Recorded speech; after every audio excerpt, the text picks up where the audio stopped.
Utah parents, fearing apocalypse, fatally drugged children, themselves.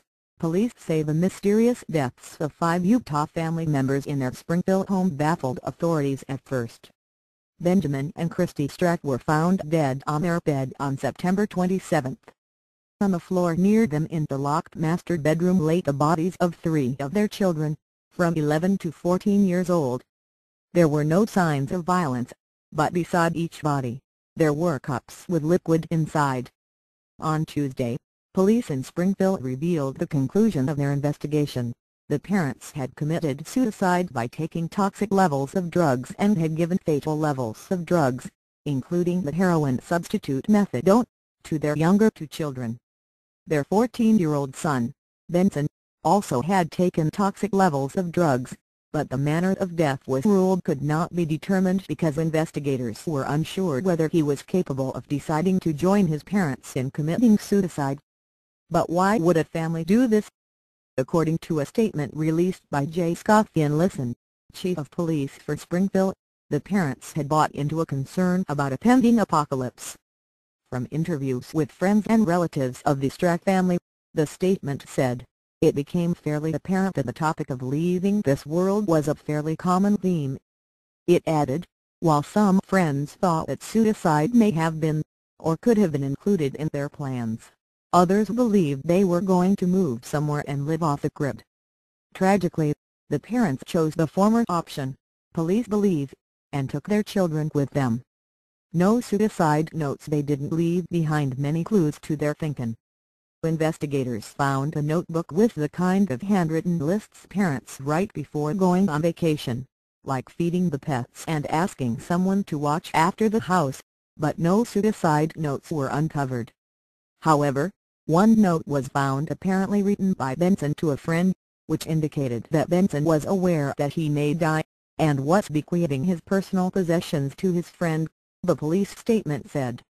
This was the only letter or note found that gave any indication the family members knew what may transpire in the home. It was this note that led investigators to conclude that Benson might have known that he was going to die, having been heavily influenced by his parents' apocalyptic beliefs, and could have agreed to the plan. The other 2 children were obviously too young, at ages 11 and 12, to consent to any sort of agreement to commit suicide, police said of his sister, Emery Strack, and brother, Zion Strack. This, and the fact that their parents must have provided the drugs, led police to determine that their deaths were homicide.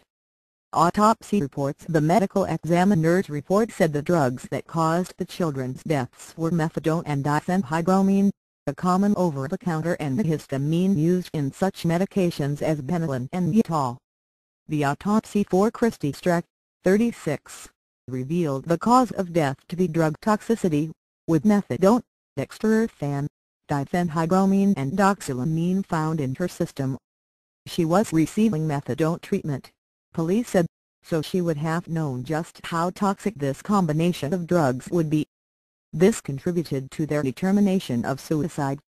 Her husband, Benjamin Strack, 37, was found to have a toxic level of heroin in his body. Investigators say they think he was the last to die, his family around him. His arm and leg were draped over Kristi. He was on top of the bed covers, while the other family members were under bed covers. This would indicate that he was likely the last in the family to succumb to the toxic levels of drugs in his system, the statement said. This was the awful scene that confronted another son of Kristi Strack when he and a girlfriend, who'd noticed an eerie quiet in the house, got inside the locked bedroom. In an audio recording of the 911 call made from the house, also released by police, an emotional-sounding young woman can be heard saying that the whole family is dead and that they've killed themselves. Lisson expressed his condolences to Strack family relatives, saying the unexpected nature of the deaths must have intensified their shock and grief. In a case such as this one, where this family has lost not 1, but 5 family members, the deep emotional pain must be incredibly difficult. Our hearts and prayers go out to the family, his statement said.